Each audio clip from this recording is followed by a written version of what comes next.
ओम सूर्यदेवाय नमः. याच्यावरून तुमच्या लक्षात आलंच असेल की आज व्हिडिओ कशाचा आहे. स्वागत आहे तुमचं श्रुतीज इको क्राफ्ट या माझ्या यूट्यूब चॅनलवर.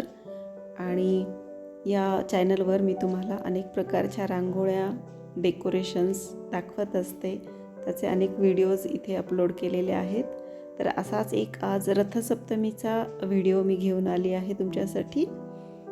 तर रथसप्तमीला आपण सूर्याची पूजा करतो, कारण सूर्य म्हणजे तेज, सूर्य म्हणजे प्रकाश, सूर्य म्हणजे जीवन. आपलं हे पूर्ण जे जीवन आहे ते त्याच्यावरच आधारित आहे. कल्पना करा, जर सूर्यदेवता नसती तर आपलं काय झालं असतं.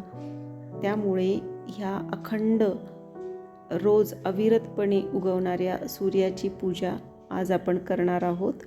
आणि त्याच्यासाठी एक छानसा सूर्यरथ आपण बनवणार आहोत. प्रत्येकजण सूर्याची पूजा आपापल्या पद्धतीने करतात, किंवा कुठल्याही सणाला प्रत्येकाकडे सण तोच असतो, पण पूजा करण्याची पद्धत कधीकधी वेगळी असू शकते. जी महाराष्ट्रात चालते तीच बिहारमध्ये किंवा तीच गुजरातमध्ये चालते असं नाही. पण प्रत्येकजण ती गोष्ट करत असतं. त्यांच्याकडे त्याचं नाव वेगळं असतं, थोडीशी पद्धत वेगळी असते.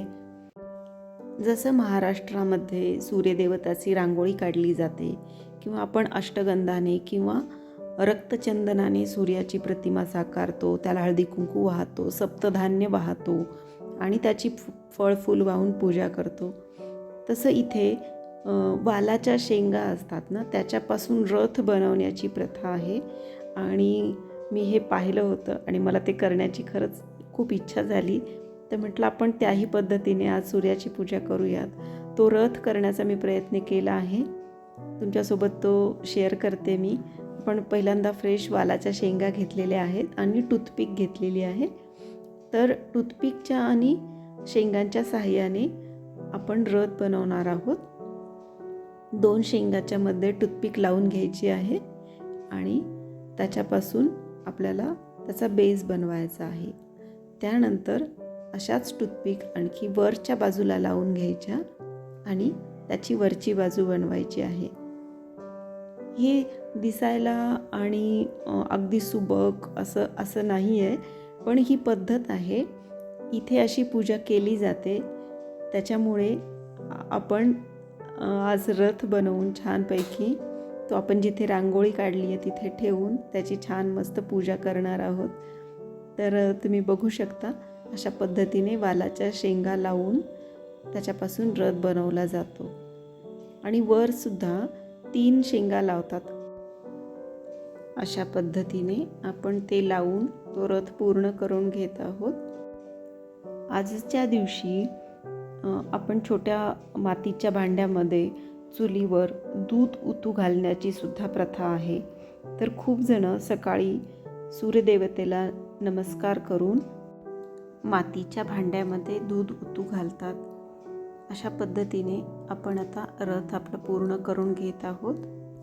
सूर्योदय आणि सूर्यास्त हे अविरतपणे चालू असतं. परिस्थिती कुठलीही येवो, पण आपल्याला दुसऱ्या दिवशी परत उभं राहायचं आहे आणि आपल्याला जे कर्तव्य आहे ते आपलं पार पाडायचं आहे.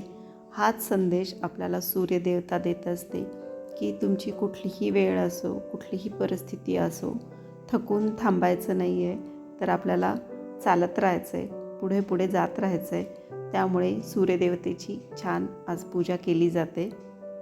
अशा पद्धतीने जिथे आपण रांगोळी काढली होती तिथे सूर्यदेवतेला आपण त्या रथाला ठेवलेलं आहे आणि आता सूर्याची आपण पूजा करून घेणार आहोत. त्या शेंगांनासुद्धा त्या रथाला म्हणजे आपण छानपैकी गंध, फूल, हळदी कुंकू वाहून घेणार आहोत आणि अशा पद्धतीने आपण पूजा करून घेत आहोत. तुम्हाला हा व्हिडिओ कसा वाटला मला नक्की सांगा.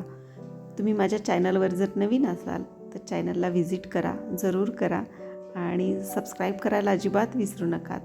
अशाच वैविध्यपूर्ण व्हिडिओ आणि रांगोळी, डेकोरेशन तुम्हाला बघायचं असेल तर श्रुतीज इको क्राफ्टला नक्की फॉलो करा. हा व्हिडिओ कसा वाटला मला कमेंट करून नक्की सांगा. आणि अजून कुठल्या पद्धतीचे तुम्हाला व्हिडिओ बघायला आवडतील हे देखील मला तुम्ही कमेंट करून सांगा.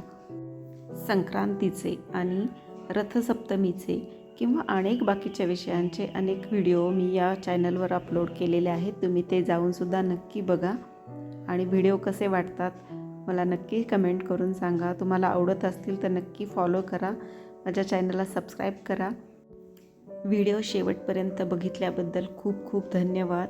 भेटूयात आपण परत पुन्हा एक नवीन विषय, नवीन रांगोळी घेऊ दुसऱ्या दिवशी.